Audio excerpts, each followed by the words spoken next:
En novembre 1967, Kalsoum fait escale à Paris, à l'Olympia, pour les 2 seuls concerts qu'elle ait jamais donnés dans un pays occidental. Conscient de la force symbolique de ce personnage, le général de Gaulle lui fait parvenir un télégramme chaleureux. « J'ai ressenti dans votre voix les vibrations de mon cœur et du cœur de tous les Français. » Lorsque, 8 jours avant, elle est descendue de l'avion au Bourget, ça s'est su comme une traînée de poudre dans Paris et la banlieue, et à ce moment-là, tout d'un coup, devant l'Olympia, pendant 2 jours, il y a eu une queue de 200 mètres de gens qui venaient, qui étaient prêts à payer n'importe quel tarif. On a eu des gens les plus extraordinaires, puisqu'il y avait un prince de l'Arabie Saoudite qui s'est déplacé en avion, il y a eu des charters qui venaient du Maroc, enfin c'était la folie pure. Et quand les 2 spectacles ont eu lieu, eh bien, les 2 spectacles étaient archi complets. Il faut situer un peu ces récitals qu'a donné Kalsoum à Paris dans le contexte de l'époque, c'est-à-dire la défaite arabe, très humiliante, traumatisante pour toutes les populations arabes. Et je suis allé à cause un peu de ce contexte. Et j'ai vraiment ressenti quelque chose de très très fort, cette communion qu'avaient tous ces Arabes de Paris et qui retrouvaient une sorte de sentiment de dignité, un sentiment d'unité face à ce traumatisme. On sentait que dans ce récital, l'enjeu dépassait de loin le côté musical. Je n'ai jamais vu aucun artiste avoir une... C'est même pas une ovation, c'est une dévotion. Une dévotion à ce point-là. Même les grands concerts de Prince, de Michael Jackson, ça n'a strictement rien à voir. Là, on est dans une chapelle, on est une chapelle extraordinairement populaire, extraordinairement chaleureuse. D'abord, il y a une notion de respect à l'égard de cet artiste. Le rideau s'ouvre, elle est assise dans sa robe verte, au milieu de 25 musiciens, tous en smoking. Et dans la salle, c'est un rugissement. Et tous, ils lui parlent. Ils lui disent « Habibi, Habibi ». Mais qu'est-ce que ça veut dire, Habibi? Habibi, je t'aime, je t'aime. C'est vraiment un acte d'amour entre un public, mais vraiment à un niveau hors du commun, et une personnalité qui reçoit ces applaudissements, ces marques d'amour, avec une dignité. Elle reste calme, posée, le visage ne bouge pas. Elle chante 3 chansons, ça durait jusqu'à 3 heures du matin. Vous pouvez imaginer, ce sont vraiment des choses extrêmement importantes qui ont marqué ma vie. Et je pense que les années peuvent passer et ce souvenir-là ne va pas s'effacer de sitôt.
Tout ce public extrêmement populaire est d'un raffinement musical qui étonne, qui émerveille.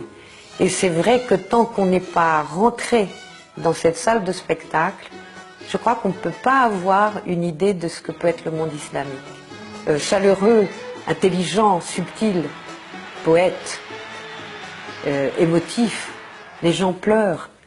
Les gens rient quand elle a une variation étonnante ou intelligente. Les gens rient, applaudissent, ils sont entièrement dans la musique.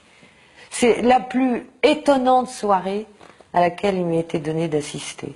Et malgré cette guerre israélo-égyptienne, on constate à quel point la musique dépasse le cadre, car dans la salle, de nombreux juifs séfarades sont là pour applaudir et profiter de cette voix unique dans laquelle ils ont tous été élevés. Parce que tous les Juifs d'Afrique du Nord, au même titre que les musulmans, la grande chanteuse, le moment exceptionnel, c'est Kalsoum.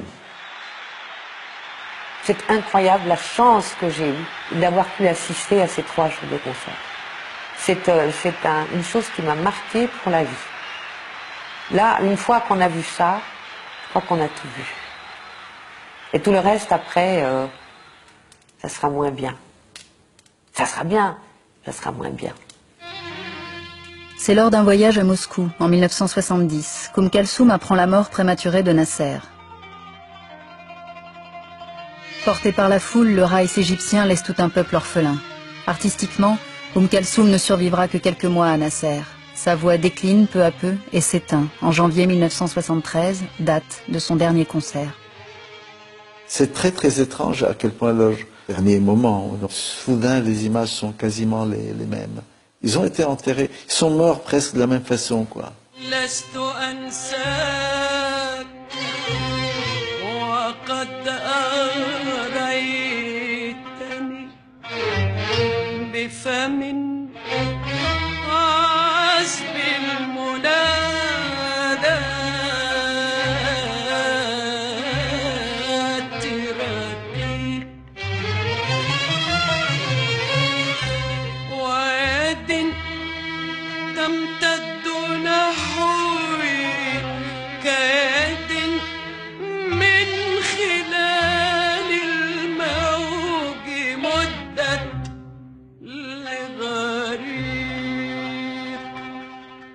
Son enterrement, c'était quelque chose d'absolument hallucinant.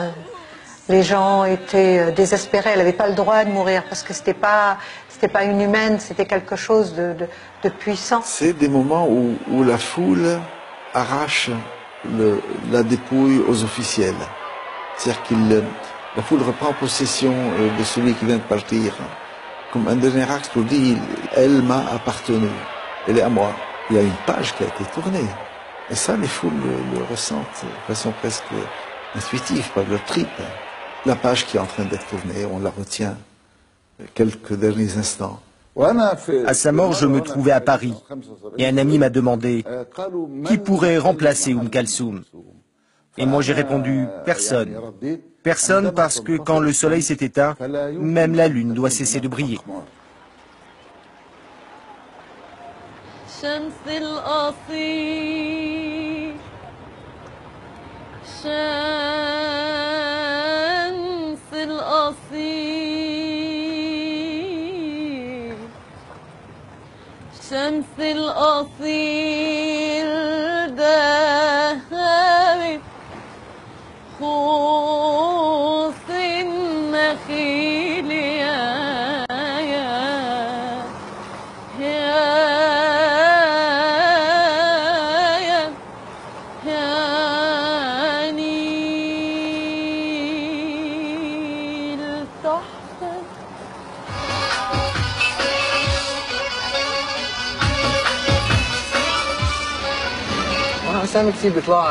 Les jeunes, ce qu'ils aiment en fait, c'est le genre de chanteuse à moitié nue, là. Quand je leur demande Kalsoum, ils te disent non. Mais pourquoi non? Moi, je crois qu'ils devraient vraiment l'écouter. C'est elle la meilleure. En fait, le style qu'ils aiment, c'est le genre, tu sais là, comment, c'est quoi déjà ce mot? Le style sexy, quoi. Et vous? Bon écoutez, je vais vous dire, je la connais, mais par contre voilà, il n'y a pas beaucoup de jeunes qui connaissent Kalsoum. Moi perso, j'aime bien. J'ai découvert dans la voiture de mon père avant, des cassettes, tranquillement. On dit que c'est un peu ringard, mais il faut écouter les paroles, c'est un petit peu comme Jacques Brel, comme Edith Piaf maintenant. Les jeunes, ça te dit ouais, non, c'est pas bon quoi, mais c'est de la bonne musique. C'est pareil, c'est une image quoi, c'est la base de la musique orientale, disons. Même moi, parce que maintenant, chaque année, je rentre en Égypte, une fois, souvent, il y a beaucoup de jeunes égyptiens, c'est les jeunes de 18 ans, 20 ans, 21 ans, sont attachés, sont vraiment toujours Kalsoum. Maintenant, à mes concerts, quand je chante du Kalsoum, il y a des jeunes qui viennent me voir. Chérif, Ahmed, Noah. Et du coup, ils viennent avec leurs amis. Avant, c'était pas le cas. À mes concerts, il y avait plutôt des vieux. Quand j'étais petite, je la voyais à la télé. Mais ça ne m'intéressait pas. Parce que ces chansons sont compliquées à comprendre quand on est petit. C'est en grandissant, quand tu arrives à l'adolescence, tu vois, quand tu commences à aimer. C'est là que j'ai commencé à écouter Kalsoum, à vraiment l'écouter. Moi, à vrai dire, je trouve rien de spécial chez Kalsoum. Mon père aussi, il aime même trop Kalsoum, mais moi, ça me dit rien du tout, en fait. Toutes les babes là, ils adorent Kalsoum. Peut-être le vieux, oui. Et le jeune aussi, mais déjà, je sais pas, le jeune, Généralement, on commence à écouter Kalsoum à partir de la première histoire d'amour. Plutôt à partir de la déception. Et là, je sais pas pourquoi, c'est un peu triste. On parle beaucoup de la personne aimée, tout ça, donc voilà, c'est là qu'on commence à ressentir ces sentiments-là, on est bien dedans, quoi. On se sent vraiment dans l'histoire, on commence à imaginer des choses, à rêver peut-être aussi. La chanson est à Amri, il y a eu un remix, et tout le monde trouve ça super. C'est vrai, c'est réussi, mais si tu écoutes l'original, ça n'a rien à voir. Le remix est agréable à entendre, mais quand tu écoutes l'original, c'est fantastique. Bien sûr, l'original est beaucoup mieux, mais n'empêche que c'est classé numéro 1 dans toutes les compiles. Oui, c'est vrai, c'est vrai. C'est notre base. Elle représente l'Égypte. C'est comme si Kalsoum c'était nos racines en fait. À partir de ces racines, il y a un arbre qui a grandi. Et nous, on est là comme les petites branches de l'arbre Kalsoum.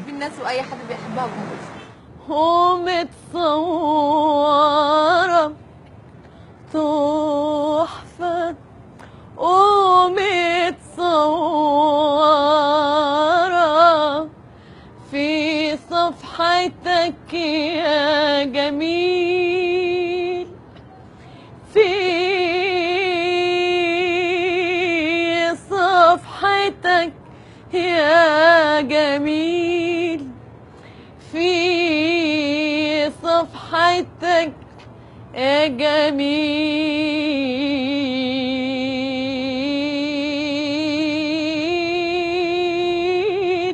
يا جميل يا جميل